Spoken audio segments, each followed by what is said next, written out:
Well, thank you very much for being here. The Supreme Court's ruling on tariffs is deeply disappointing, and I'm ashamed of certain members of the court, absolutely ashamed, for not having the courage to do what's right for our country.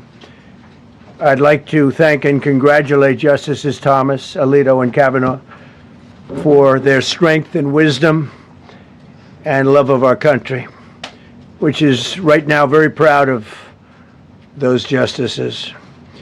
When you read the dissenting opinions, there's no way that anyone can argue against them.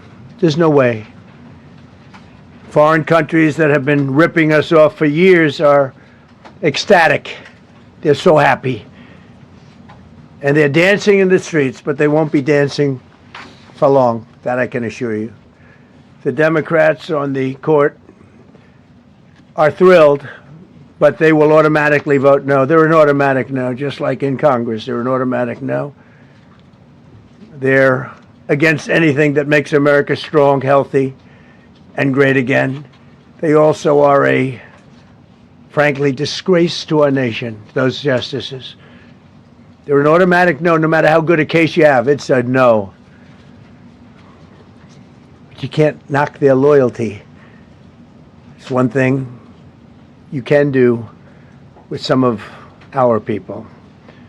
Others think they're being politically correct, which has happened before far too often with certain members of this court, and it's happened so often with this court. What a shame.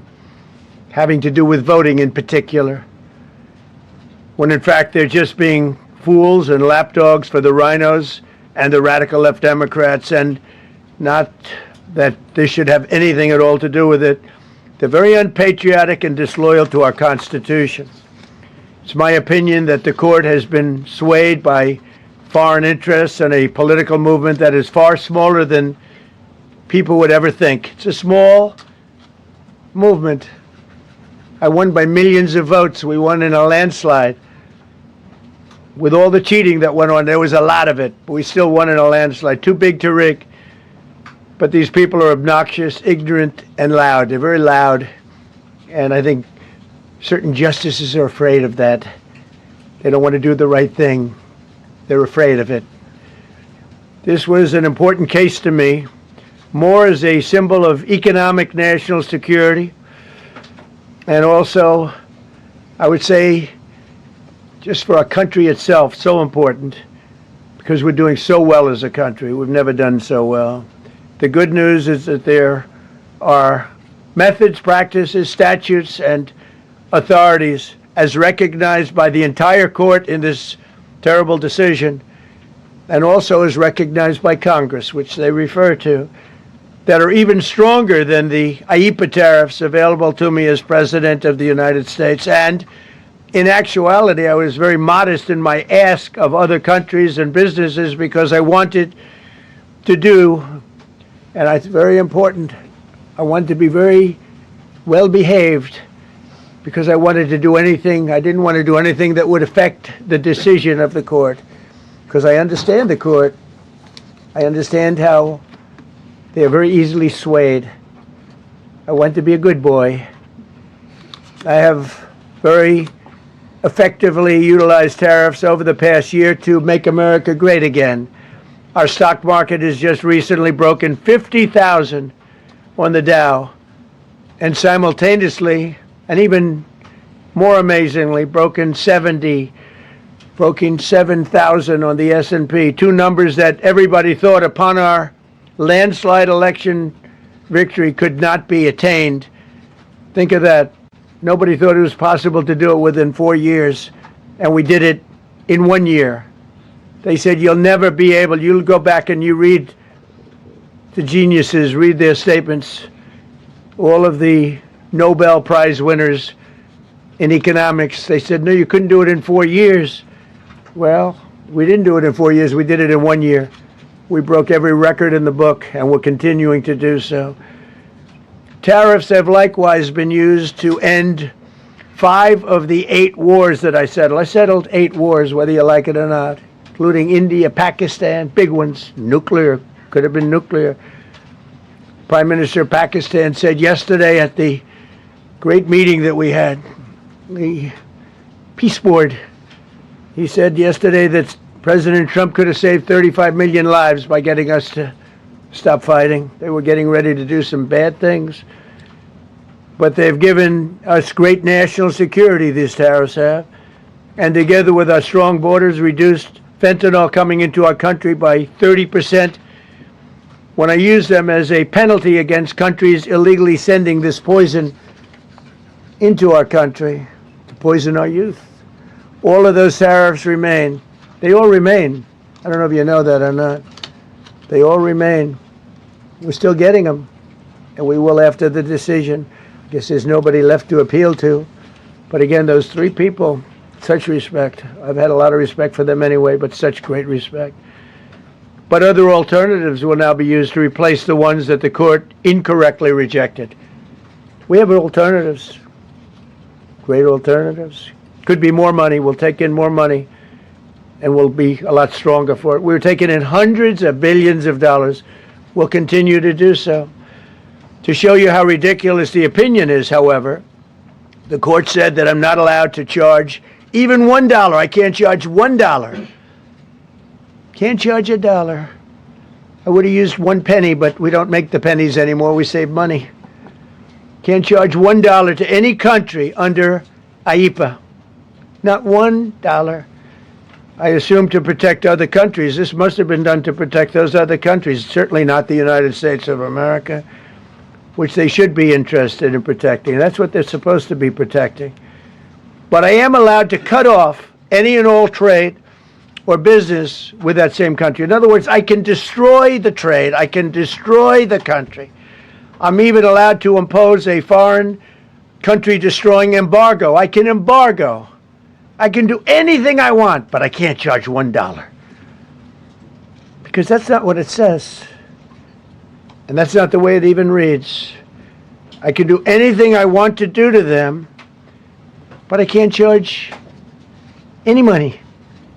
So I'm allowed to destroy the country, but I can't charge them a little fee. I could give them a little 2-cent fee, but I cannot charge under any circumstances. I cannot charge them anything. Think of that. How ridiculous is that? I'm allowed to embargo them. I'm allowed to tell them you can't do business in the United States anymore. We want you out of here. But if I want to charge them $10, I can't do that.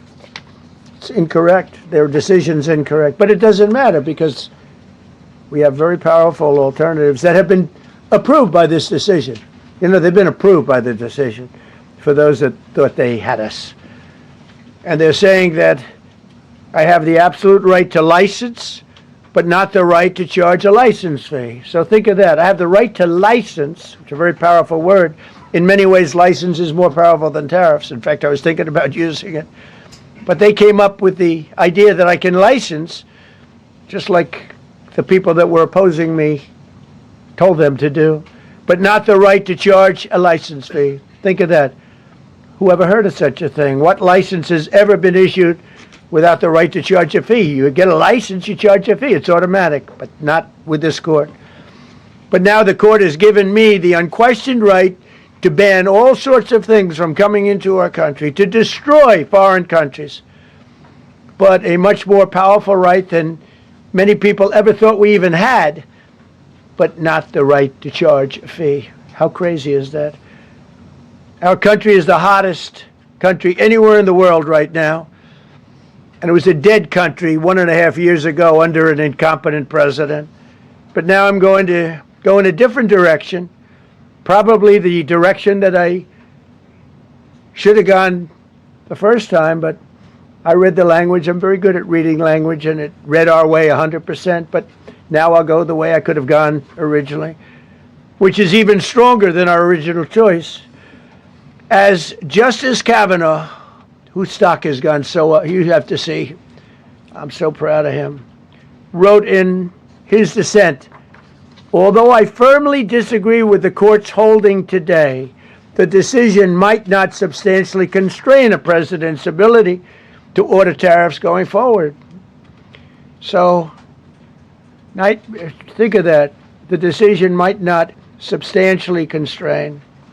And it doesn't. He's right. In fact, I can charge much more than I was charging.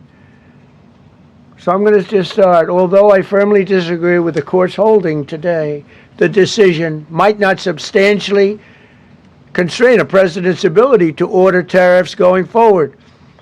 That's because numerous other federal statutes, which is so true, authorize the president to impose tariffs and might justify most, if not all, of the tariffs issued in this case. Even more tariffs, actually.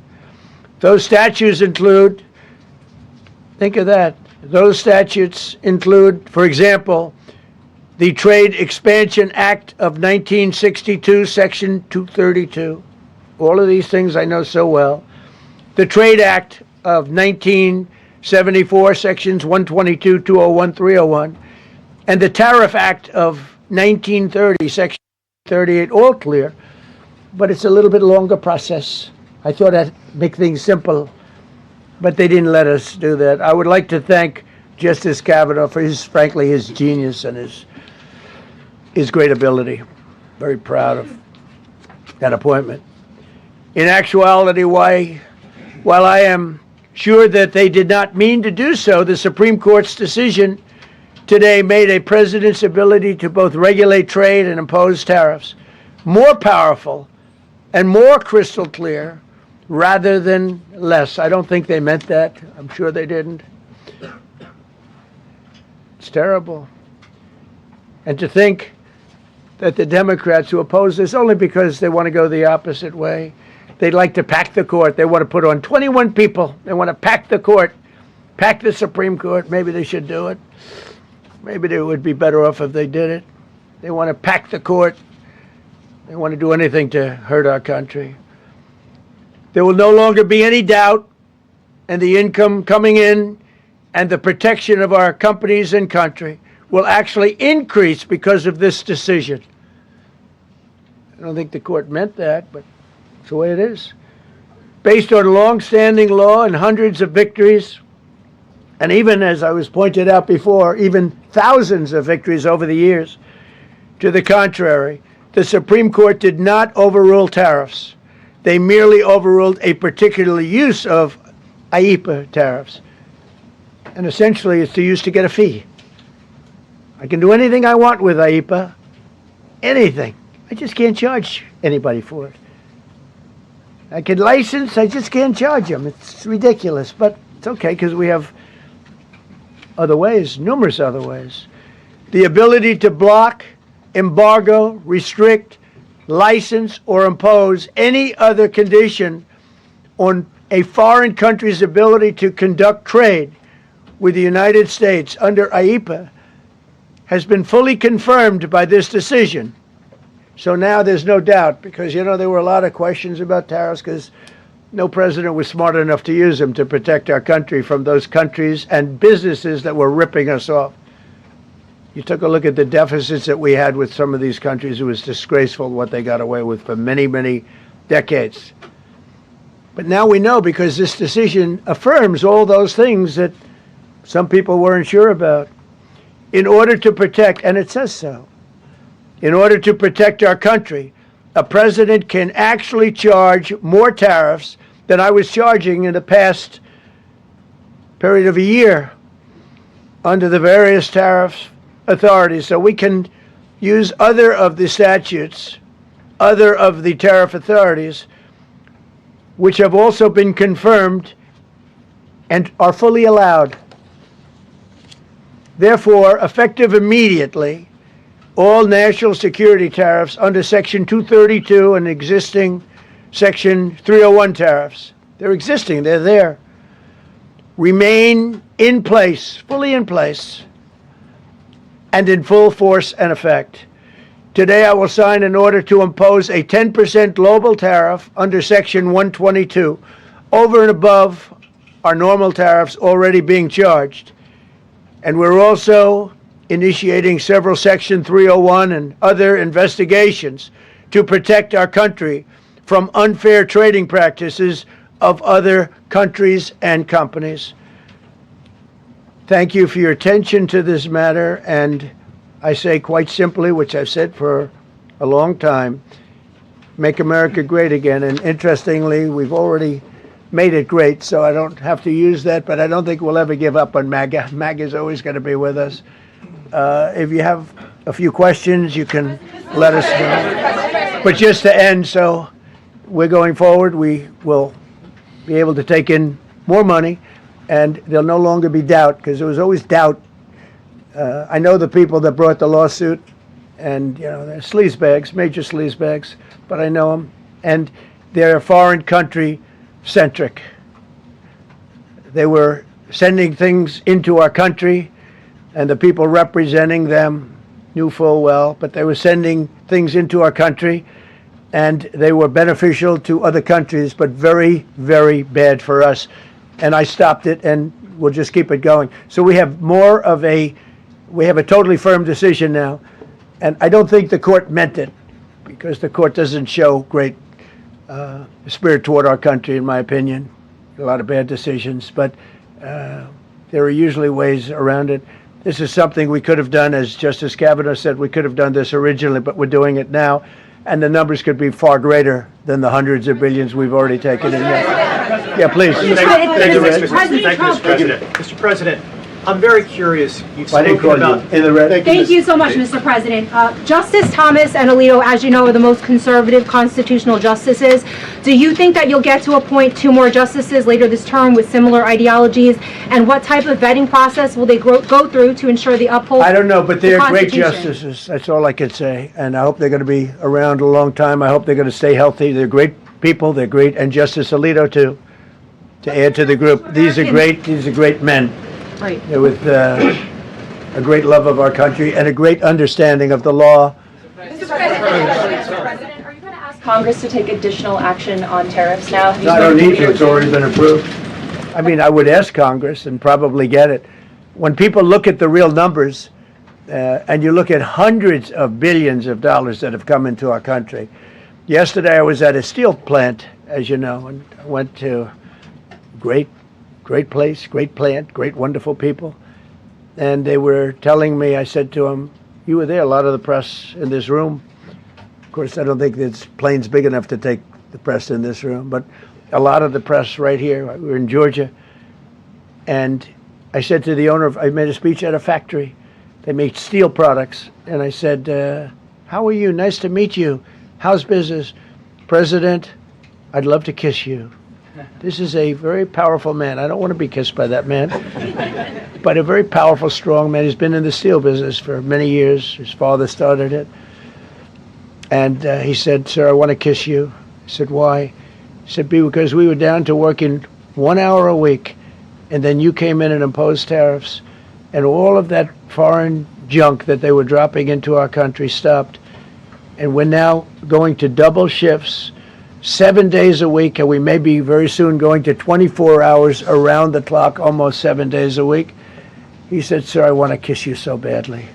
And I said, no, thank you. But you know what? He just to finalize it, he said, oh, this is a great place in Georgia. He said, all up and down the highway. Same exact answer, sir. We're all going out of business. We're going to go bankrupt. We're all going out of business. And now every one of us are thriving, and we're hiring people like we haven't. He said, like I've never, and he's been in business for, I think, 45 years, like we've never hired before. That's because of tariffs. And we're going to keep it going the same way. And you're going to start to see the results in a year from now when all those factories start that are under construction right now. You see all the construction numbers are so good. Those construction workers are building factories that are going to be open, including not only AI, which is big, but car plants coming in from Canada, who ripped us off for 30% of our market. Mexico ripped us off for a big portion. Over the years, they've taken our market. They've taken our cars. They manufacture them in Japan, Germany, and all over the place because nobody's standing in this position. The position I have as President of the United States had the insight, the courage, well, I don't know what it is, to charge tariffs. You can make your product outside. You can put our people out of business. You can put everybody on the unemployment rolls. But if you're going to make a car in some other country, you're going to pay a 15, 20, 30% tariff. And those things would have never happened. We wouldn't have lost our business. Same thing with, as an example, Taiwan. Taiwan came in, they stole our chip business. They make chips.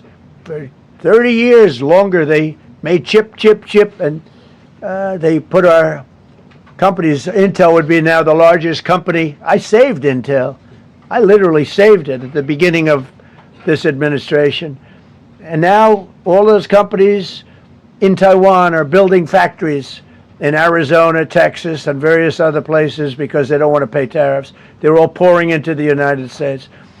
But just like that great patriot said yesterday, sir, what you've done, nobody thought was possible. And Steve Moore, a highly respected economist, came into my office yesterday. He said, you've done something nobody's ever done. 22 Nobel Prize winners in economics said we would right now be in a recession.